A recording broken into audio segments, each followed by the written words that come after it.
অন্তরাহুদার প্রার্থিতা বাতিল চাই আমরা। আচরণ লঙ্ঘনের আচরণবিধি লঙ্ঘন করা হয়েছে। ট্রাক ভর্তি কম্বল বিতরণ করে আচরণবিধি লঙ্ঘনের অভিযোগ উঠেছে ঢাকা ১ আসনের স্বতন্ত্র প্রার্থী অ্যাডভোকেট অন্তরাহুদার বিরুদ্ধে।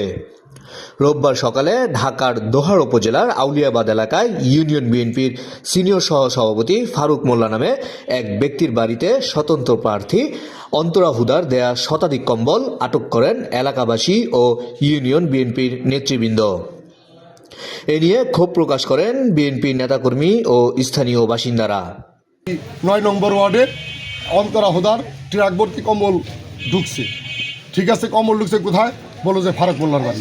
খুলে দেওয়ার পর তার ভিতরের রুমে আমি এই কম্বলগুলি একটা ঢাকা অবস্থায় পাওয়ার পরে আমি কম্বলগুলি জব্দ করি। তো আমি তৎক্ষণাৎ এলাকার লোক ৯ নম্বর ওয়ার্ডের লোকজন বললাম, ঠিক আছে, কম্বল যখন দিয়েছে তাহলে এগুলি তোমরা জব্দ করার চেষ্টা করো, আমরা আসতেছি। এসে দেখি কম্বলগুলি এখানে এলাকার লোকজন জব্দ করছে। তৎক্ষণিক এসে জব্দ করার পর ভিডিও আকার অনেক প্রকাশও করছে। এখন আমার কথা লিখি যে দলের স্বার্থে, দলের যারা আমরা করি আত্মগতির কাজ করলে তো সেটাই হোক, এটা আমাদের নেতা নেত্রীকে জানানো হয়েছে। তারা কি আইনানুগ ব্যবস্থা নেবে, পার্টির সিদ্ধান্ত। তাদের মাধ্যমে একটা মেসেজ দিতে চাই দোহারনগর জনগণের জন্য, মানে মঙ্গলের জন্য। এই ধরনের যদি কাজ নির্বাচনের আগেই করে, পরবর্তীতে মানে সমাজের জন্য একটা হুমকি স্বরূপ। তো যে ঘটনা ঘটছে ফারুক মোল্লার কাছ থেকে এটা আশা করা যায় না, কারণ বিএনপির সিনিয়র ভাইস প্রেসিডেন্ট কুসুমাটি ইউনিয়ন বিএনপির। সেই ক্ষেত্রে ওনার কাছে অন্তরাহুদার কম্বল ওনার বাড়িতে আসা এটা টোটালি আচরণবিধি লঙ্ঘন। আমি নির্বাচন কমিশনারের কাছে আমি আপনাদের মাধ্যমে সবার কাছে দাবি জানাচ্ছি, বিচার চাচ্ছি যে অন্তরাহুদার প্রার্থীতা যেন বাতিল হয়। এদিকে বিতরণের জন্য দেয়া কম্বল গ্রহণ করার কথা স্বীকার করে ক্ষমা চান স্বতন্ত্র প্রার্থীর সমর্থক বিএনপি নেতা ফারুক মোল্লা। দেওয়ার জন্য ওইভাবে না, ইলেকশন ভোটে পাঁচ না, মানে আগে আমার সাথে একটা ফ্যামিলিগতভাবে ওদের সাথে সম্পর্ক ছিল। আমার উচিত ছিল আমি কর্মী হিসাবে বা একটা দায়িত্ব হিসাবে আমার এই রাখা ঠিক হয়নি, আমার ভুল এটা আমি ভুল নয়, এটা আমার বিশাল অপরাধ।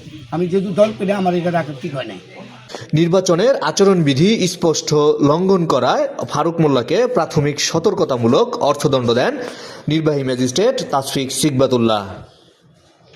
এবং এই জন্য আপনাকে এই আচরণ বিধিমালা লঙ্ঘনের জন্য সতর্কতামূলকভাবে ৫,০০০ টাকা জরিমানা করা হবে। জরিমানার টাকা আপনি এখনই পরিশোধ করবেন এবং পরবর্তীতে এই ধরনের কোনো কাজ করবেন না। এ বিষয়ে অভিযুক্ত স্বতন্ত্র প্রার্থী অ্যাডভোকেট অন্তরাহুদার বক্তব্য জানতে তার মোবাইল ফোনে একাধিক ফোন দিলে তার মোবাইলটি বন্ধ পাওয়া যায়।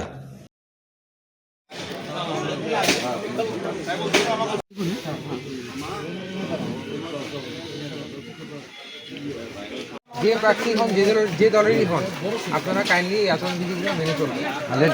তাহলে আমাদের আইনের প্রয়োগ করা ছাড়া কোনো উপায় থাকবে। সে যে দলের যে প্রার্থী হোক।